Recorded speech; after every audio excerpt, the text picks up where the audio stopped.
You can do Nayania Baria, Nayania Manania, Manania. You can do Nayania Baria, Nayania Manania, Manania. From the New South Wales Aboriginal Land Council, this is the A Cuppa and a Yarn podcast. Yama, and welcome to episode 2 of our podcast, A Cuppa and a Yarn, brought to you by the New South Wales Aboriginal Land Council. I'm Michelle Aleksandrovics-Lovegrove. Thanks for listening in. I hope you enjoyed my yarn with Mark Ella in episode 1, and I really think you're going to love our guest this week. It's NAIDOC Week 2019, with the theme this year, Voice, Treaty, Truth. Aboriginal and Torres Strait Islander peoples want their voices to be heard. First Nations were excluded from the Constitutional Convention debates of the 1800s when the Australian Constitution came into force. There were no treaties, no formal settlements, no compacts. Voice, Treaty, Truth were 3 key elements to the reforms set out in the Uluru Statement from the Heart. First, a First Nations voice to Parliament enshrined in the Constitution, and second, a Makarrata Commission to supervise treaty processes and truth-telling. And as we consider Voice, Treaty, Truth, what better person to yarn with than Anne Martin, AM, a woman who's devoted years of her life to NAIDOC, 14 years in fact, and 13 years as co-chair of the National NAIDOC Committee.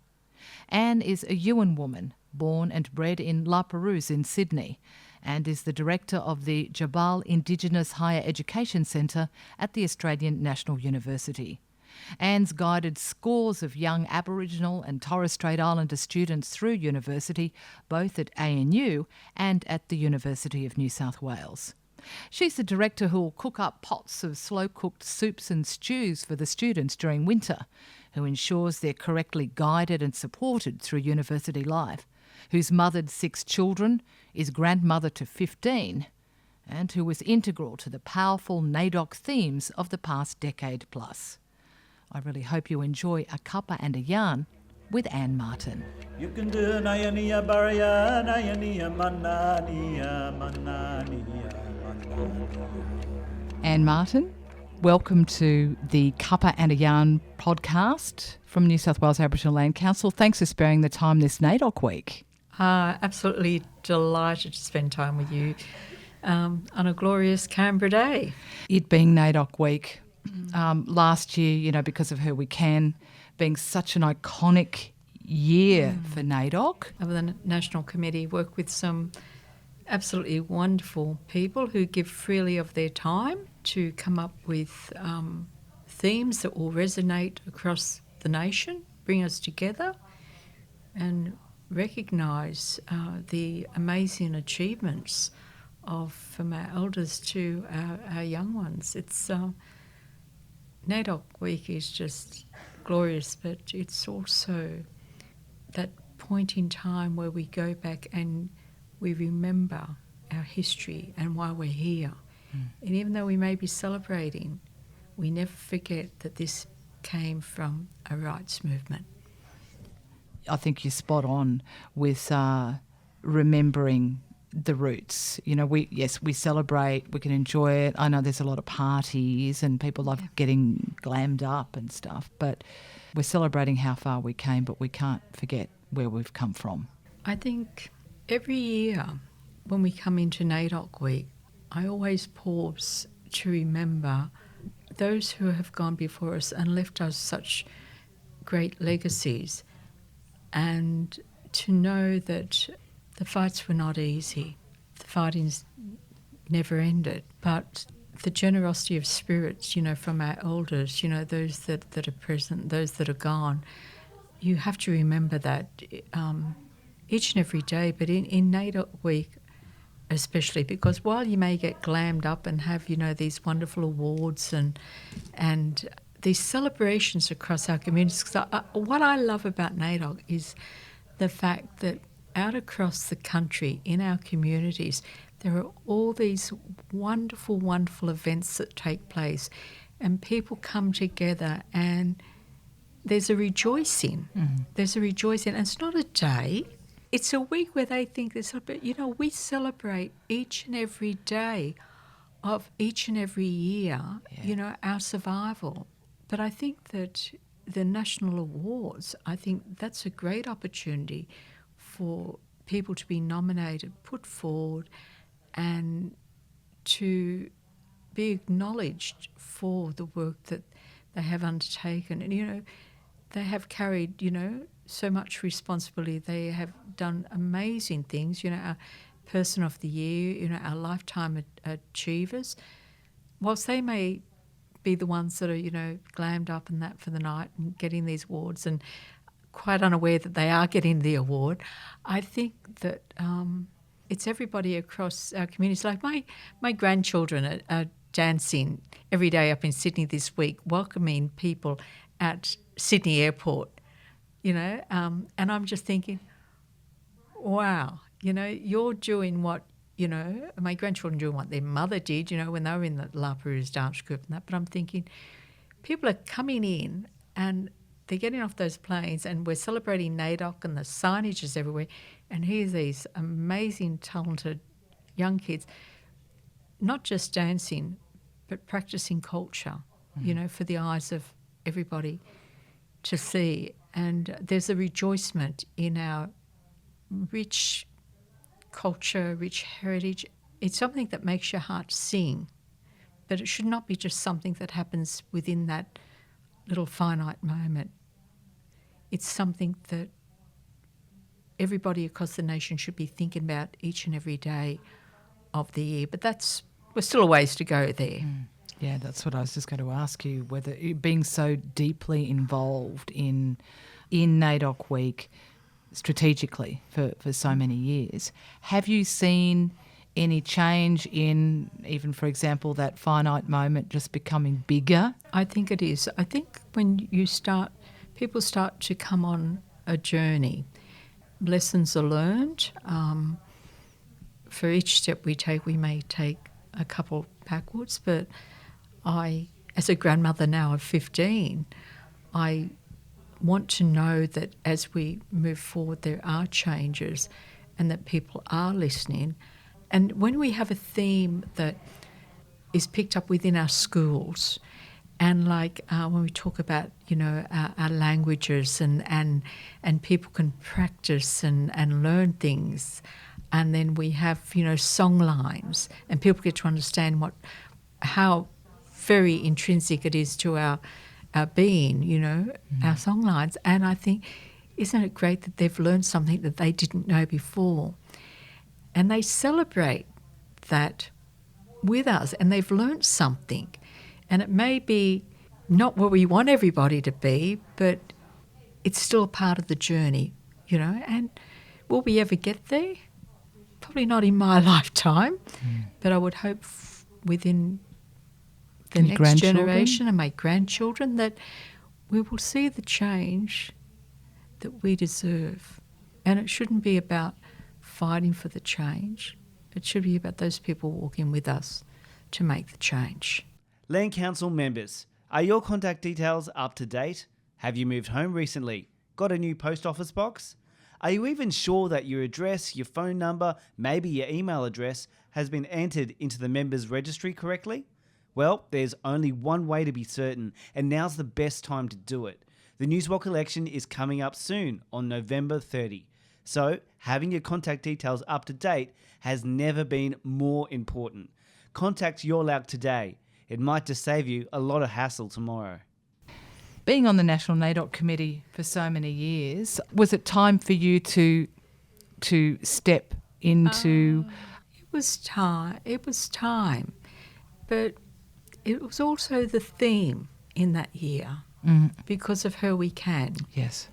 That theme resonated so strongly with me at that moment, because the morning that we chose that theme as the National Committee in Sydney was the morning that my daughter, around about 1 o'clock in the morning, she went into labour. So I hooked it over to the hospital at Rowie. And I got over there, and in the early hours of the morning, little Isabel was born. But when little Isabel was born, it was also the moment of, it was kind of like a defining moment. Isabel came into our lives, this most beautiful little chubby cheek, long-lashed, gorgeous little girl. But it was only a couple of weeks before that that her older sister was diagnosed with a rhabdomyosarcoma, a very rare cancer, and our little Lila, who was only just on 3.5. And I looked at the strength and resilience of my daughter in that moment and the burden that she would carry as we move forward, and the absolute statement that she's going to be fine.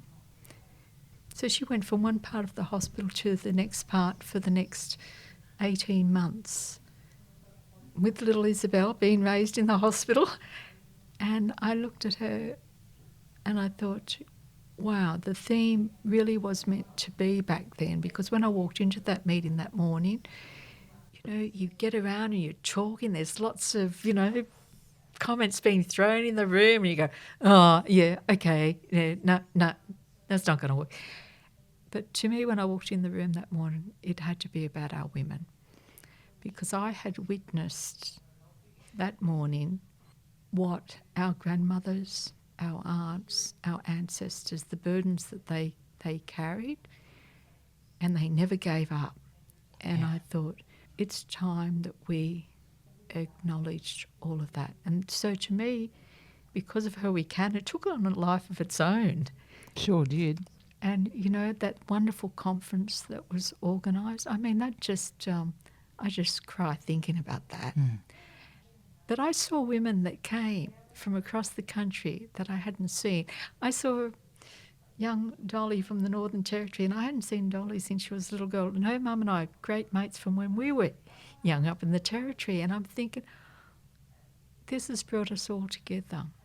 And the stories that came out, you know, sons talking about their mothers, you know, the memories of what grandmothers did and the legacies that we have benefited from. And it was just this amazing, passionate outpouring of honouring, you know, women across the country. And I thought, wow, it can't get any better than this, can it? See you later.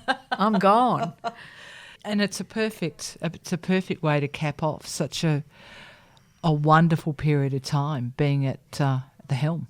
Yeah, and the thing is that we needed each other as a family during this time. Yeah. And your family always comes first. And because you don't do it alone, you do it together. So we had a big journey to undertake during that time, and we did it. It was hard, but it was, my little granddaughter started school this year. She's going to La Perouse. And is she? Yes, on her first day she went for 3 hours, then she had to go and have chemo.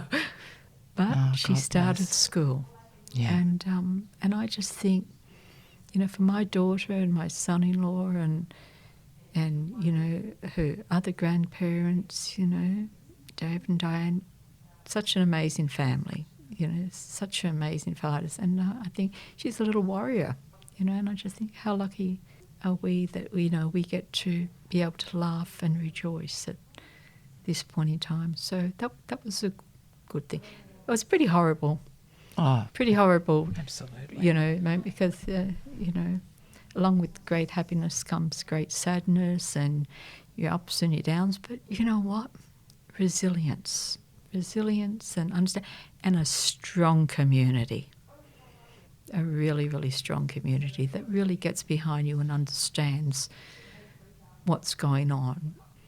Also, understanding that it just doesn't happen to your family, it happens to so many others, and to be able to do little bits and pieces to help others during that time, you know, within that health system, that was really important. This was a community at La Perouse? Yes. Yeah, isn't that fantastic? Yeah. You were brought up there as I well. was born and raised in La Perouse. My great-grandmother, Annie, who I was named for, is a very strong Yuin woman. Mm-hmm. And Is that your phone? no, the one over there behind you. You just pull off the hook. That's okay. It's a nice ring, isn't it? Lovely ring. I was just really, really lucky, to grow up. And I can remember the bay when you could look from one side to the other and you didn't have container terminals or you just had this beautiful, magical sand, beach. You live from the sea, you'd collect the mussels and, the uncles would go fishing and dive in. And if you didn't like an oyster, it didn't matter with your grandfather because he'd just drop one down your throat and you just had to go, and that was it. I went to school at La Perouse, as my mother did. They really want to talk to you. And they do. Anne's just getting up to deal with the telephone. And you're listening to A Cuppa and a Yarn. I'm sitting in the lovely office of Anne Martin at Australian National University, and we'll have a little chat about all of that in a moment. It's still ringing. This is technology for you. You try and switch it off, you try and turn it off, it won't be turned off. Maybe, Anne, if they call back, you might need to talk to them. No, I don't want to talk to anybody. She doesn't want to talk to anybody, except for me, of course. I want to talk to you.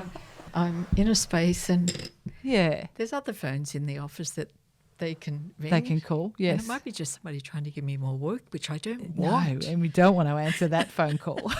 I don't need that. But, growing up in La Perouse, I just remember, I can remember the big fig trees. I can remember when the mob would come in their big cars. Back then, the travelling people, they would arrive, and my grandfather would say, "Oh, be very, very careful, But we'd go down. We're so excited. These huge cars. People camping out down there, and it used to be funny when we were kids that a lot of people that had just come over from the boats from migrated from England and everywhere, that arrive out home, and we used to go watching them, and sometimes we'd say, "Oh, look, the ghosts are coming." We were really little kids. I think one of my aunties used to say that, and I'd say, I think it was my auntie Joycey. I said, "Why do you say that?" She said, "Because look, they got no colour in There's them no colour. legs." And I think, but it's cold, and I didn't understand all of that. So they'd come out to watch the steak show with old Mr. Can. So they'd come out and do that, and then I remember when the wharf was still there. People would come and throw money into the water. Did you go diving? I didn't. Oh, my grandfather would have. Whooped you. Oh, absolutely, because he did it to my uncles. Don't you go diving in and doing that? What he would have a brain snap about that. But they'd come and throw pennies and that in, and And I was talking to Mark Ella the other week. He used to dive. Of course he did. He wanted the money. Yeah, that's right. He was one of the kids who dived. I know, I'm going jumping in no water for nobody's penny. Yeah, for a little penny, But, it was used to be... But we had I can remember, I'd trail my auntie down the road where, like all the fish and chip shops and that are now. And there was like this milk bar, and we'd go down there, and one of my greatest joys, I don't think my auntie really liked me sometimes because she had dragged me along with her. I was just the little niece that, she had to supervise. And you get down there and they'd have the jukebox on. And, oh, my God, it's the first time I ever heard that song, Little Red Rooster, or Under the Boardwalk, and Cliff, whatever his name was, Bachelor Boy. Oh, right. On the beach. Yeah. And I just absolutely loved going there. But I wasn't allowed to sit inside because she wouldn't let me sit inside. I'd have to sit out in the grass on the side on a piece of cardboard, because I used to take it up the top of the hill and slide down on it, and just listen to... That was your toboggan. That was my toboggan. Yeah. And just listen to the music. And then, days just, in the summertime, just on the beach because you would just grab a towel and walk down. And now if you drive out there, you see that wonderful footpath that goes down to Kongi Beach, as we call it. Mm-hmm. There's no footpath there before the Olympics because they put it in there because they were going to run that torch from. Oh, So that's how we got a footpath right. out there. And I remember we used to walk down there and we'd go over to Kongi some days, and other days, we'd walk around the loop and, go to Lapa. And then if my uncles and that were there, my Uncle Norman Ella and Auntie Hazel and that had all come out, and Mum and Dad would go down there, and all the other aunties and uncles would go down to Yarra Bay, and we'd get to, they'd all, have whatever. My uncles probably end up in the Yarra Bay Sailing Club, but we used to get really excited if we got a lemon squash out on the grass on the hill out there. But it was just a wonderful, wonderful life living, out there in Adina Avenue at La Perouse. And I rejoice that my grandchildren now do the same things that I did. They don't need a swimming pool. They don't even take a towel. Mm-hmm. Don't even wear shoes.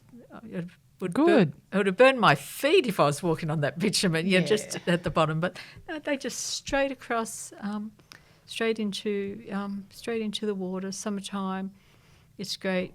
Come home and just the sheer joy of having such a natural environment. It makes me sad sometimes when I look at what's happened, to the bay. I think that all of us that have the memories of the beauty of that area has been decimated by, they call it progression. I always refer to it as the destruction of the bay. Mm-hmm. I think now they want to put a cruise ship thing out there now. Oh, yeah. Lapa is a magical place, and I'm glad that she was 86 the other week. So my mum and dad are still out there, and my children, my daughter's there, my grandchildren are there, and I just think that the love that I had for growing up there is now there, with my grandchildren. And they're going to the school that I went to. So my mother, me, my daughters, my grandchildren, 4 generations Same gone to school. that little school. Though I used to run away from that school quite often, run up the hill. Every year they used to line us up for needles. When you get your vaccinations when you were kids. I didn't hang around for any of that. I bolted up the hill as quick as these skinny little legs could run back then, and my grandmother would drag me back down the hill. Yeah. They were the days. They were the days. It's like, God, I'm a faster runner than you, but you're still beating me, Nan. Terrified of her. So you had 4 brothers? That's right, isn't it? I had 4 brothers. And you're the only girl. I'm the only girl. I was the oldest of 4. They were hard work. Mum and Dad did a lot of shift work. Mum worked at, a lot of women worked out at Prince Henry Hospital. Mm-hmm. So Mum worked out there, Dad worked down the paper mill. A lot of shift work. So I used to have to get those boys up and get them to school in the morning, and they were hard work, but I got them moving. Yeah, I bet you did. I think that's probably where you learned some of your, very exceptional directional skills, etc., was probably back in those days of organising those 4 boys. Well, I think it was funny because I remember when we'd been living out in Cobar for a number of years because Dad had the garbage contract out there, and a lot of the mob, like Uncle Bart and Auntie Joyce, and all came out to Cobar to be work with Dad. And I remember coming back from the red dust back down there, and moving into a new place, and the people that lived around us said they never needed an alarm clock. They had the Martin kids. With me trying to get my brothers organised in the early hours of the morning. Oh, no. Hard work. Yeah. Bit of yelling going on? Just a tad. Just a little bit. And look, and you playing such a role in their lives and in their days. I mean, I did read how you continued that to help your family. You know, you actually, it's so interesting. She's smiling now. She knows where I'm going with this. We're sitting here at Australian National University, where Anne is the director of the Indigenous Centre here. Yeah, we'll have a yarn about that. But you left school earlier probably than you would have liked to help your family, didn't you? Yeah, things were a bit hard back then. And I was doing well at school, but I had a brother that was kind of brilliant, Cal, and he really wanted to go. So I left school and went to work and got a job over somewhere in Mascot and come home every week when you got paid. I think I was paid $18 a week in my first job, and I think I'd give a fair whack of that to my mum and dad. And my brothers would all line up for their little cut. Their little cut. So Anne's cut was nothing, and then but you know what? That didn't matter, because my parents worked hard, and you know there were some circumstances that made things a little bit difficult at that time, and I just had to help. So I think from around about the age of 13, when mum and dad were working shift work, I learned to cook really early. So I used to watch what my grandmother did, my Nan Alice. So I become quite the baker and proficient cook. And God help my brothers if they put tomato sauce or hot sauce, as they called it back then, Worcestershire sauce on their meals. I'd have a go at them, because I think I'd spent all this time making this amazing meal. And now drown it in Worcestershire sauce. Yeah, so I just give them a clip in the back of the head or something like that. That's what a big sister would do. But when things settled down and I had a family, my mum and dad said, you know, we'll look after your kids now while you go back and study. So I was very fortunate in that respect. It may have come a little bit later in life than what I wanted, but maybe that's the way it was supposed to be. And, you know, I look at my brothers. I've lost one. I lost Shane in 2011. He loved my brother. He set up Doolagars, the Indigenous surfing company here in the country. Right. Just amazing. But he was amazing, and that loss was insurmountable. I miss my brother each and every day. You know, I was writing a few little notes here just to keep myself on track with, you know, some questions, etc. You were saying with you being able to finish school, so I guess doing your HSC and then going on to university quite a bit later. You were in your 30s, weren't you? I was. Yeah. I was. But I wrote 30s. More defined picture of what you wanted to achieve. I would have imagined you said it was probably for the best. In your 30s, you were a mum already, weren't you, too? I was a mum, yeah. How many kids had you had by that point? I had 4. You'd had 4, yeah, when you went back. 4. And you finished school first. first? I went back. I went to the Aboriginal Task Force in Darwin, and I completed that. And then I started studying. I was going to be one of those 1,000 teachers by 1990. Oh, right. Oh, I didn't like little kids that much. I had 4 brothers. Goodness That's gracious. Right. But I went to university up in the Northern Territory. I started off in a big demountable because it was not what we know now as Charles Darwin University. So I went through all the iterations of the Darwin Community College through to finally finishing my degree at the Marley Point campus at what was then the Northern Territory University. But when I got my degree, it was kind of funny because it was from the University of Queensland because they didn't have the accredited.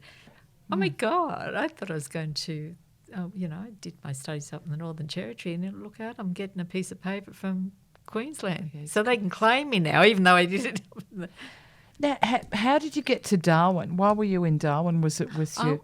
I went up there, Darwin. I went up and I worked with Aboriginal Hostels Limited, and I was asked to work at one of the hostels in town called Daisy Yamir, and it was a mothers and babies hostel. Yeah. And imagine this young green person from down there went up there and learned a lot real quick, and I found it was a really difficult time because young mums and bubs, and we were looking at what's going to keep the young mums and the babies healthy.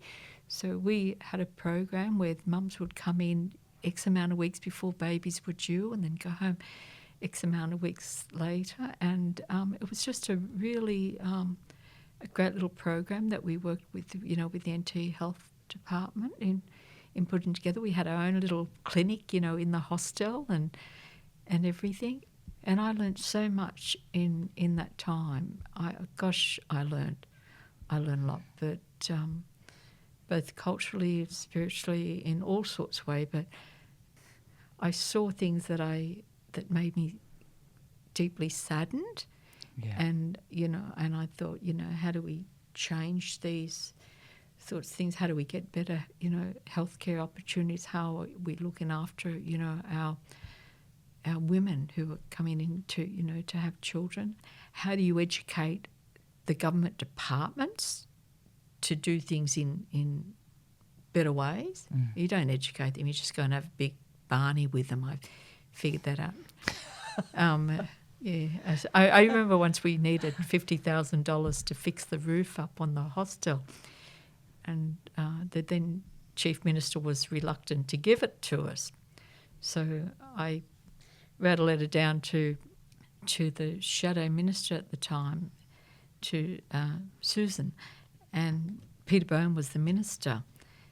And I said to her, this yada, yada, yada, we need this. And the next thing I know, we get the $50,000, we get the roof fixed, and Peter Bone comes up and launches and everything. And the Chief Minister come out, put the smile on the dial because you've got a federal minister there. And I thought, you didn't even want to give us this money. You didn't care that there could be electrical faults and things could happen. So I remember I offered him a cup of tea, but I gave to him what I called a Mickey Mouse cup. I gave it to him in a plastic cup, and that was my way of saying, I see you. I see you. Because I used to go in, sit in at the Legislative Assembly and listen to the debates. I really found it quite interesting, with territory politics and the way they were, and the pursuit of statehood and other things, and I looked at the way some of the money that was going there from the federal bucket wasn't really hitting our spaces very well, and people were well aware of everything that was going on up there. So I was learning a lot in a very quick time. I also learned how to fish really well up there as well. Oh, good. That was a very important thing. Learn how to fish, and if you catch it, you scale it and you kill it. And one of my other great loves from there was I loved goose season. Not going out and getting them, but eating them. Yeah. One of my favourite things. But I go back up to the church, and you can be walking through the shop and say, "Hey, Annie," and they reckon, "I haven't seen you for a while." I'm thinking, God, I left here in 1990. Yes. But yes. same old, getting older. Yeah, and getting older. You've got a few tracks, I guess, behind you, and some of them which the tracks that you made at UNSW as well. So you're at the Tjabal Indigenous Higher Education Centre here at ANU, but you were so was it Nuragili then, or no? Back then it was just called the Aboriginal Education Program. I went there in, was it 1990, around about that time, and I said I wanted to apply for the job because I'd come back down here to work after I'd finished my degree, and they said, "Oh, the job's closed." And I said, No, I want to apply for the job. I want to come home. And that fella just went, "Okay." So I applied for the job 4 weeks after it had closed. serious? Yeah, he was a good bloke. It wasn't just about getting people to come into the university. To me, it was from day one, what are we going to do to get them out the other end? 100%. And that was my vision. And then I thought sometimes we have to be able to give our young ones a taste of what a university experience may be like. So, during that time we set up things like the pre-law and the pre-med program, pre-commerce, pre-architecture and all this. And those programs are still operating to this day. And I was so proud of the university this week when they said they were launching a pre-science and engineering program. I thought, wow, that's fantastic. It just goes to show you that the idea that we had back then is still relevant now, and it's going to be responsible for bringing a whole new group of young people into the idea of higher education.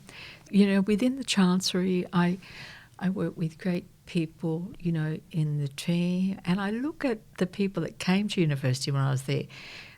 Terry Janke, Jenny Munro. Very, very good minds, those two. Yeah. Kelvin Kong. Yeah. My mate Lawrence Gilbert. Lawrence Gilbert.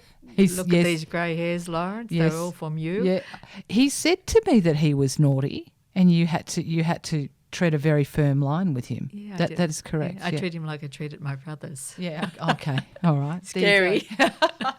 But I look now and I see people like Terry's young daughter, Tamina Pitt, just finished her engineering degree, these amazing achievements. And I'm thinking, being there at that time to see the engagement, with our community and other communities, with the university, to be able to make use of places like NAIDOC, where we set up little programs for our kids back in the early days, because they were across the road from the university, but they weren't a part of the university.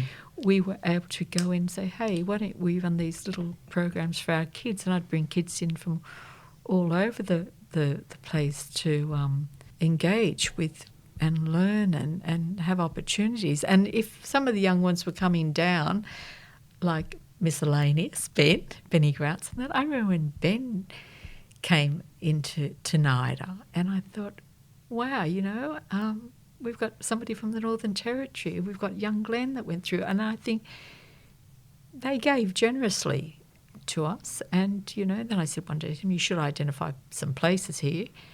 And they did. We're very lucky that we can be here and gain this kind of education. But we must always remember to pay it forward. It's not just words, it's actions. I told you the story of Kelvin.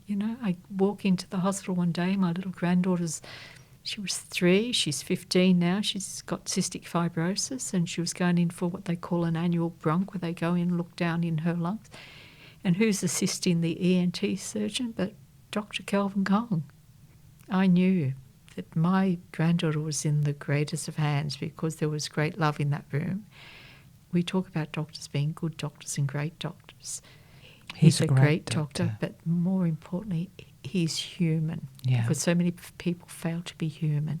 And I only came back into education because when my brother died, and I didn't know what to do, so I just wandered aimlessly for quite a while. I just couldn't settle down. I would jump in the car and drive to Cairns to visit my other 2 brothers.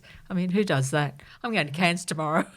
And then I saw a job advertised here, and I thought, and it was kind of like, just do it. This is here at ANU. Yeah, and I thought, and it was kind of like, it was the place that I was supposed to end up. And that was because my brother, I think, led me here. I'm doing what my brother thought that I was really, really, what he loved me doing. He loved me working with younger ones. And I just feel a sense of peace. I've seen people graduate here. I've been a part of their journey, and it's like back there in the 90s. But to see these next generations coming through, and they're our leaders, our young leaders that know the importance of what they need to do, the pathways which they will tread, and the differences they will make. And I think I'm really, really fortunate that I get to share that with them and just be here for them when they need me, but also to create opportunities so that if I walked away from here tomorrow, The most important thing I would say to myself, what is your legacy? Trust me, I'm working on a legacy. It's a big year for the New South Wales Aboriginal Land Council. On November 30, members right across the state are headed to the polls for the NSWALC election. So it's a pretty big deal, not only for the future of the organisation and the land rights movement, but members, this is your opportunity to have your say on the future for all Aboriginal people in New South Wales. Now, the only way to ensure you have your say is by lodging your vote.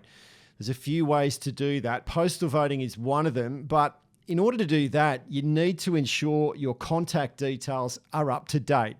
I mean, it's pretty hard to get a voting form in the mail if your address is wrong, isn't it? So don't wait. Get in touch with your local Aboriginal Land Council and update your details, even just to check and make sure they're registered correctly. You never know. It is worth checking. It's the best way to make sure you get to make your mark with your all-important vote on NSWALC Election Day. That's November 30. It's so wonderful to talk to you about education, higher education, etc. I know you've done a lot of things. I mean, mum is 6, grandmother to 15 now, isn't it? Be 16 in December. 16 in December. I thought they'd finished. They never give up. No. More money. That's right. More prams. More nappies. What drives you? Your brother supporting your role here as working with the young ones. It's Shane. This is what he loved me doing, and I think this is where I was meant to come to be, my final kind of job, and this is my ode to my brother. That's it. He's this is what he loved me doing, and I'm not too bad at it. I feel like that I'm paying it forward, and I'm in my 60s now, and this will be my last job. So let's make it a damn fine ending to a career where you be able to look back and think, yep, I got to share that journey with these people. I mean, wouldn't it be great that one day one of our students, that like Minnie, that was studying malaria, I watched her give a shoot one day, and I thought, wow, you're incredible. I don't understand half of what you said, but you could have this great breakthrough, in the treatment and recovery from malaria. And I thought, wow, this is one of our young ones, the best and the brightest of them all, young scientist, young Carly Noon, the moon and the stars and everything beyond with Carly, just phenomenal. I just think that whilst you can, and because you've come through life and you've made connections that are invaluable, that you use those connections for the benefit of those that are coming behind you. So with making this a good one, because you were saying earlier, with NAIDOC and with leaving the committee after such a long time, I mean, how can you finish? How can you follow? I agree, because of her we can. How can you? So how perfect. You leave it well.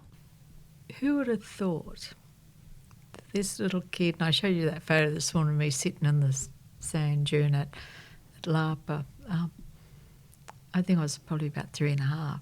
Who would have thought that I would have had such privilege in my life to have sat on something like that, and to know that I was a part of something that came from such an amazing, rich past, and never forgetting that past, and hoping that I have made a somewhat small contribution along the way.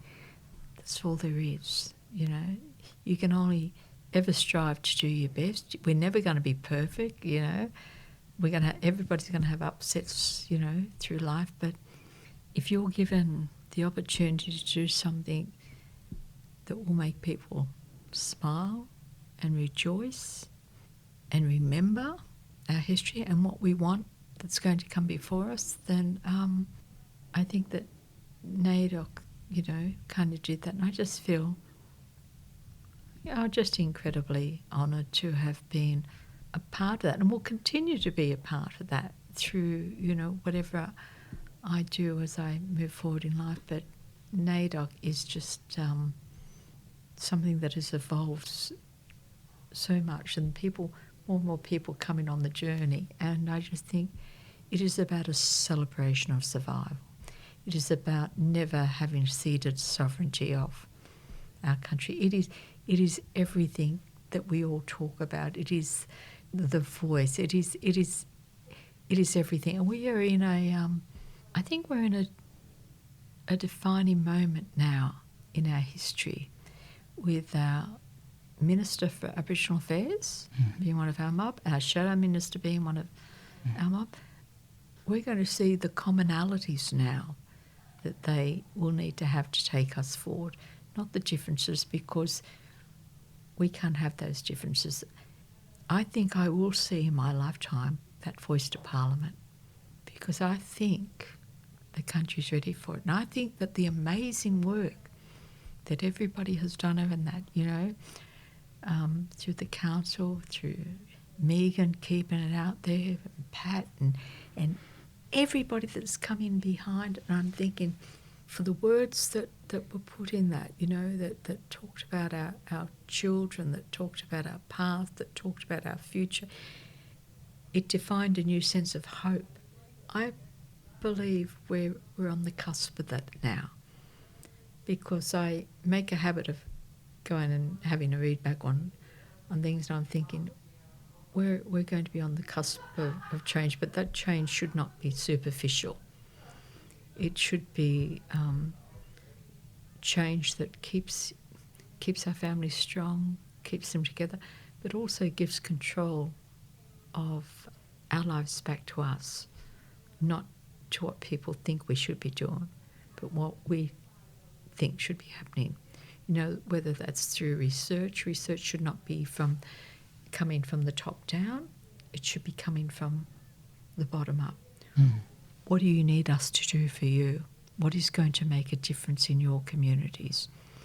If we get that voice, then people will have to listen.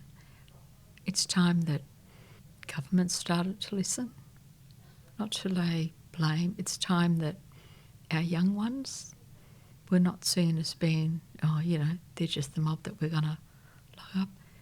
We've got to make sure that we break that cycle, so that our next generations, my grandchildren, are not going to be a part of what we see now. Sometimes I think of it in sense of a softness, but there's got to be that love and respect that we have for our families, for our children, to be acknowledged by all of these others out there that are in positions of authority, to understand that we don't need you sometimes to take us by the hand and lead us through that dark tunnel and think, you're probably going to be the one to find salvation, because we're certainly not going to find it because you're doing it wrong. So imagine when it is for us, with us, by us. That's not too far off, I would hope. I want to see that, because I'm getting older. Yes. And Martin, look, thank you so much for your time. I really appreciate it, and your generosity today.